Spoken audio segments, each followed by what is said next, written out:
Shalom Bapak Ibu Saudaraku yang dikasih oleh Tuhan kita Yesus Kristus. Berjumpa kembali di dalam program seri pendalaman Alkitab. Bersama saya Billy Elia yang seperti biasa akan mengajak Bapak Ibu Saudara untuk kita bersama-sama membaca dan merenungkan nas kebenaran firman Tuhan, perikop demi perikop dimulai dari perjanjian baru.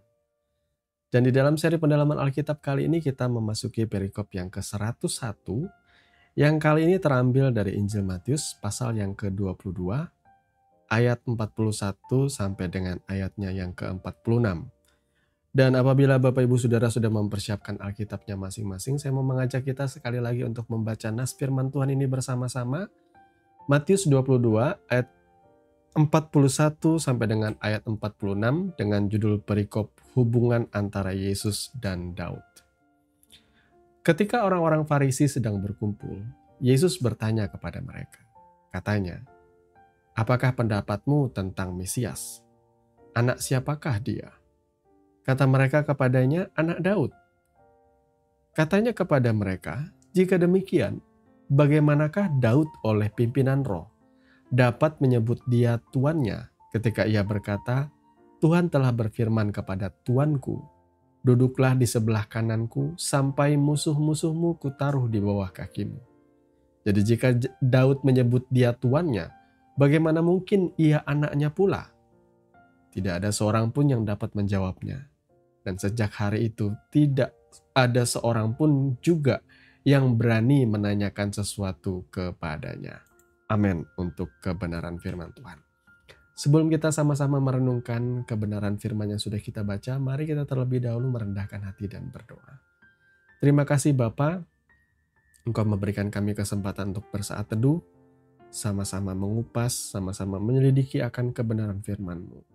Tuhan, kami dengan kerendahan hati memohon Engkau mengurapi dan menuntun dan menyertai perenungan kami ini Tuhan, supaya kami boleh menangkap apa yang menjadi maksud-Mu bagi setiap kehidupan kami. Di dalam nama Tuhan Yesus kami berdoa. Amin. Saudaraku yang dikasih oleh Tuhan kita Yesus Kristus ya, di nas-nas sebelumnya, di perikop-perikop sebelumnya, orang-orang Farisi, orang-orang Saduki silih berganti mau menjebak Yesus dengan soal-soal perdebatan, dengan ayat-ayat yang mungkin saja membingungkan dengan tujuan untuk menjebak daripada Yesus. Tapi faktanya, Yesus bisa memberikan jawaban yang bisa menemplak mereka, memberikan jawaban yang membuat mereka akhirnya bungkam dan tersadar.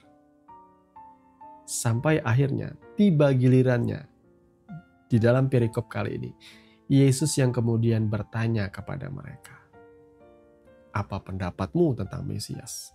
Anak siapakah dia?" Mereka yang tahu firman Tuhan langsung dengan serta-merta menjawab, "Anak Daud." Lalu kata Yesus lagi kepada mereka, "Jika demikian, bagaimanakah kemudian Daud dalam pimpinan Roh Kudus menyebut Mesias itu tuannya?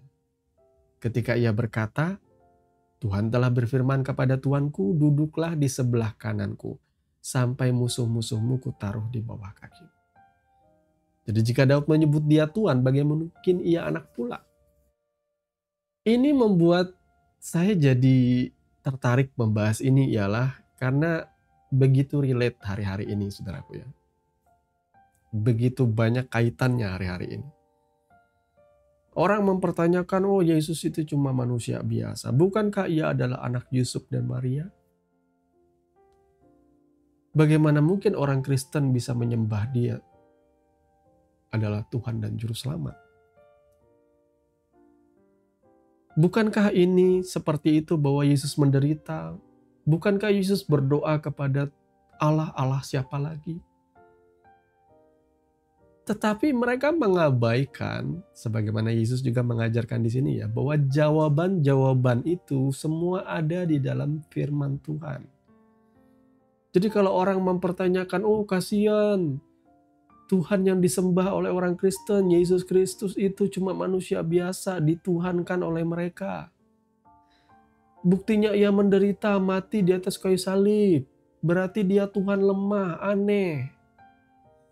Tapi saudara juga tidak bisa memungkiri sebuah fakta yang lain yang disebutkan oleh Alkitab. Bahwa ketika ia mati di atas kayu salib, ia tidak seperti nabi-nabi lain, orang-orang lain di dalam perjanjian lama dan mereka yang sudah mati kemudian hilang beritanya, tidak. Yang berbeda itu Kristus. Ia mati, ia mengalahkan maut, ia bangkit, ia naik ke surga, dan sedang mempersiapkan tempat bagi kita. Dan suatu saat ia akan datang sebagai seorang raja, pemilik alam semesta ini, datang kepada umatnya, menjemput setiap orang-orang percaya yang menjadi milik kepunyaannya.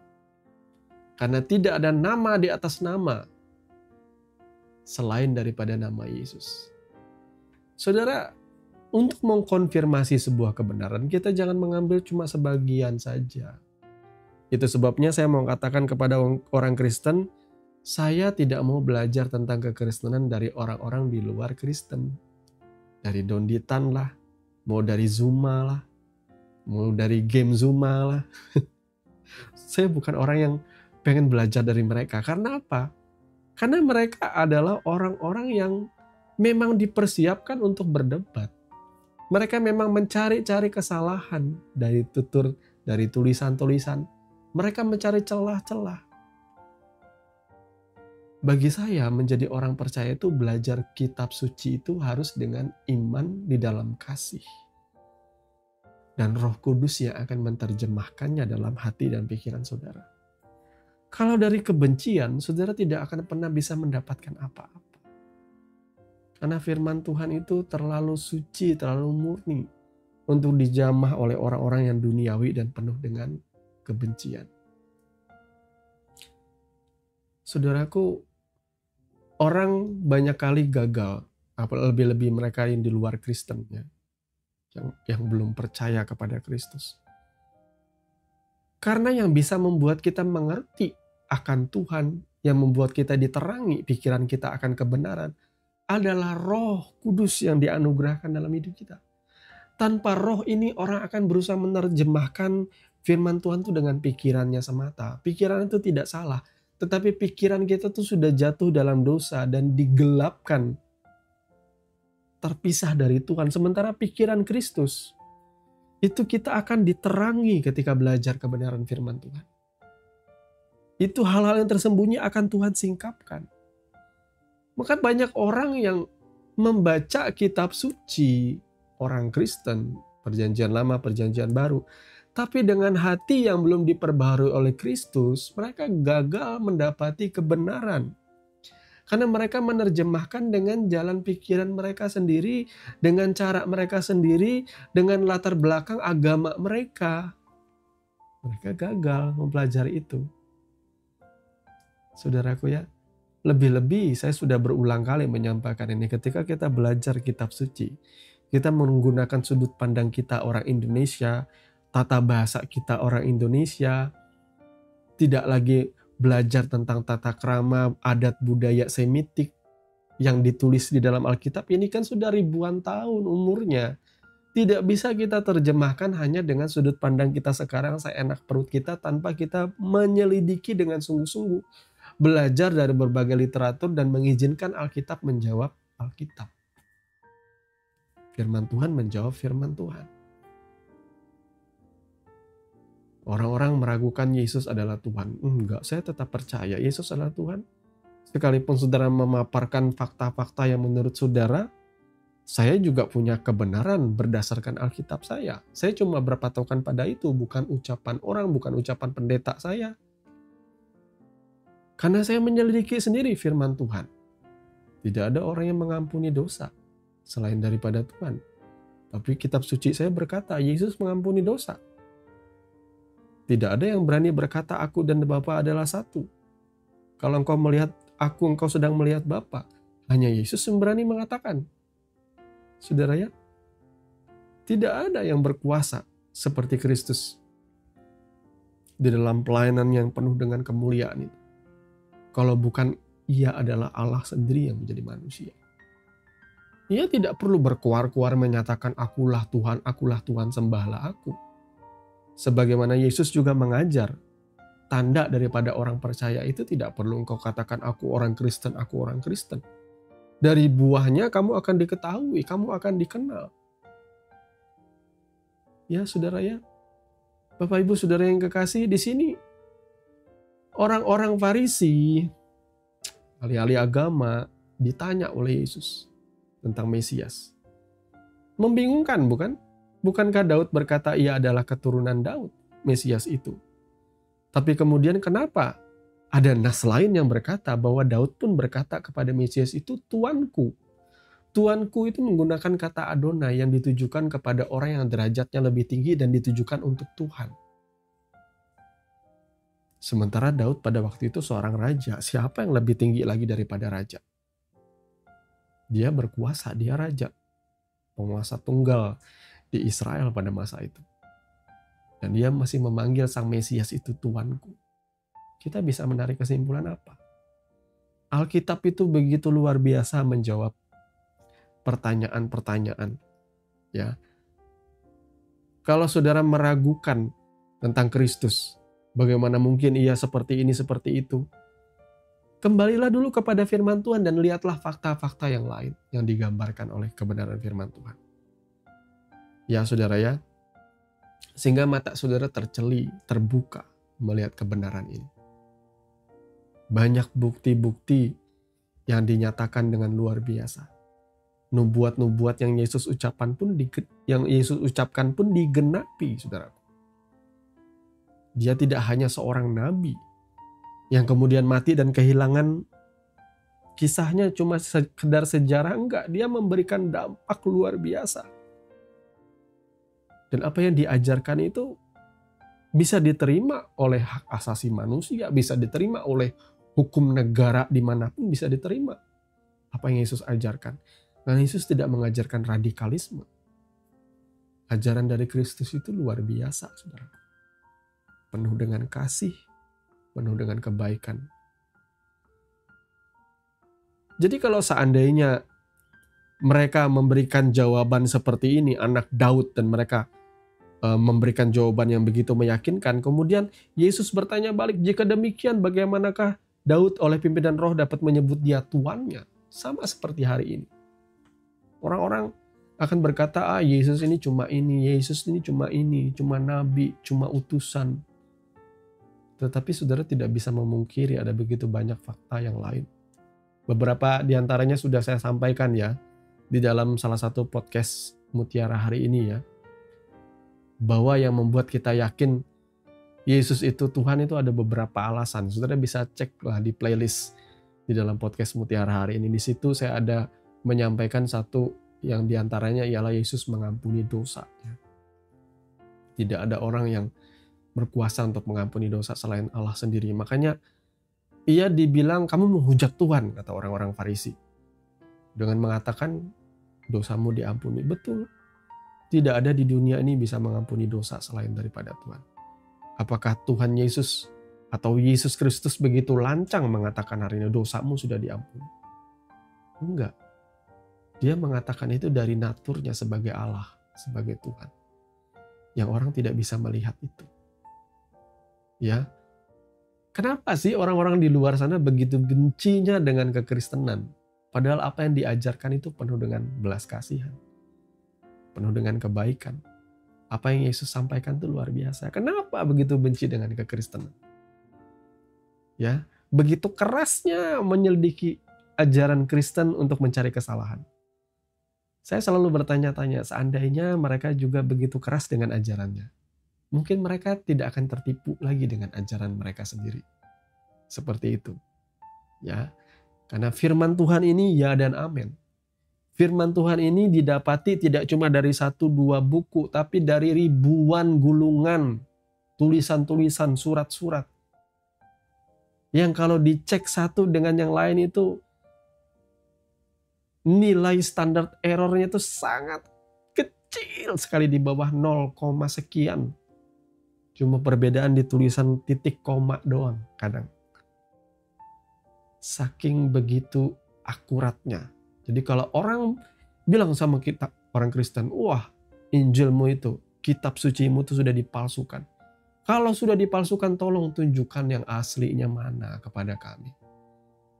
Coba tunjukkan yang aslinya kitab suci orang Kristen itu seperti apa. Kenyataannya orang seperti itu ngomong gak punya bukti apa-apa.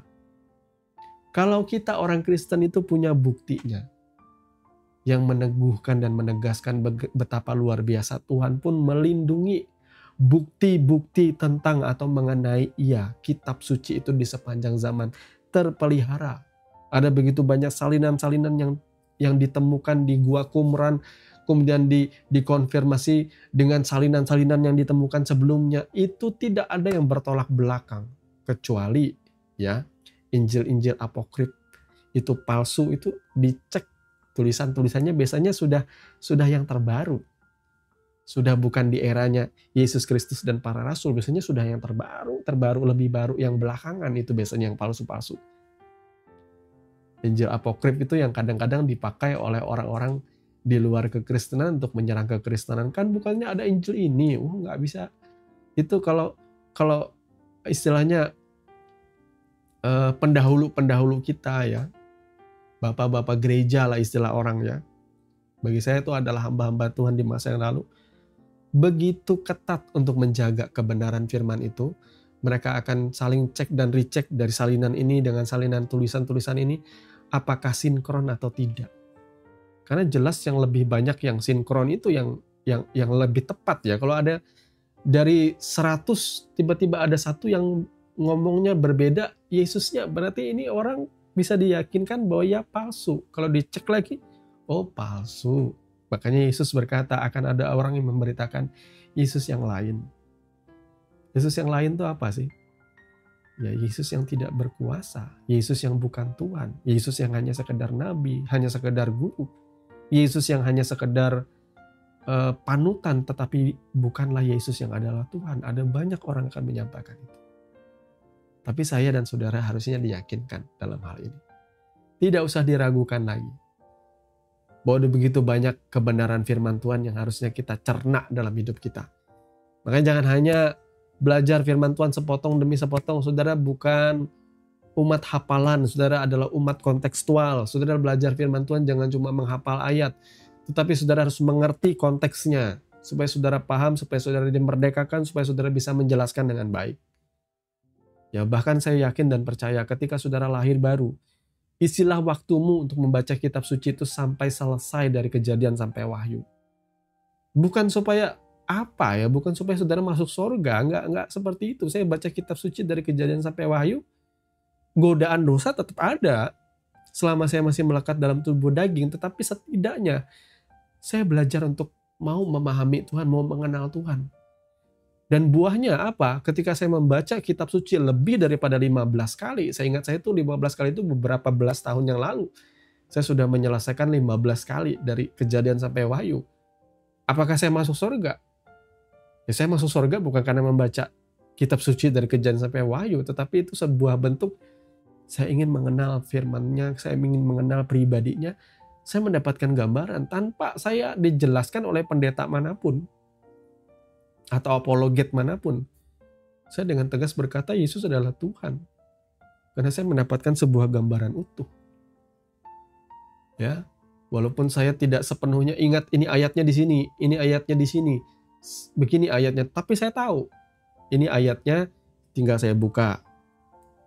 Saya nggak bisa langsung menyampaikannya, saya akan buka ayatnya di sini loh yang ngomong seperti ini, ayatnya di sini ngomong seperti ini. Ketika kita membaca firman Tuhan, pikiran kita itu jadi bisa mendapatkan sebuah gambaran tentang Tuhan itu dengan lebih baik lah, walaupun tidak akan pernah sempurna. Tapi setidaknya kita bisa melihat gambaran bahwa kenapa Yesus itu dikatakan Tuhan dan Juru Selamat. Mulai dari perjanjian lama sampai dengan perjanjian baru. Orang-orang tuh banyak tidak mengerti, asal ngomong, asal jeplak, asal ngucap aja di sosial media. Mereka nggak ngerti ngapain Yesus mati untuk manusia, untuk dosa manusia. Ya kamu nggak ngerti, dalam perjanjian lama itu sudah tergambar sekali. Kenapa Yesus secapek-capek harus mati bagi manusia? Aduh, saya juga akan capek menjelaskan kalau saudara tidak pernah membaca kitab suci ini. maka jangan pernah berkoar-koar dalam ketidakmengertian, saudara. Bacalah firman Tuhan itu dengan lengkap. Bukan oleh karena aku pendeta, aku baru baca Alkitab dari Kejadian sampai Wahyu. Kalau aku nggak pendeta, ya nggak usahlah belajar capek-capek. Lah, itu bukan belajar capek-capek namanya, saudaraku ya. Itu seperti sebuah kerinduan, sebuah kesukaan. Kalau ada orang yang berkata mau membaca kitab suci itu capek-capek, buang-buang waktu, maka engkau tidak mengenal Tuhan Allahmu. Mungkin engkau masih belum diselamatkan. Karena kalau saudara sudah diselamatkan, saudara pasti akan rindu belajar memahami kebenaran firman. Tuhan kiranya memberkati Bapak Ibu Saudara, dan mari kita tundukkan kepala dan berdoa. Bapa, di dalam nama Tuhan Yesus, terima kasih karena Engkau sudah menyatakan pengajaran-Mu, kebenaran-Mu, isi hati-Mu yang kami percaya mungkin saja masih belum sempurna, Tuhan, tetapi setidaknya kami belajar memahami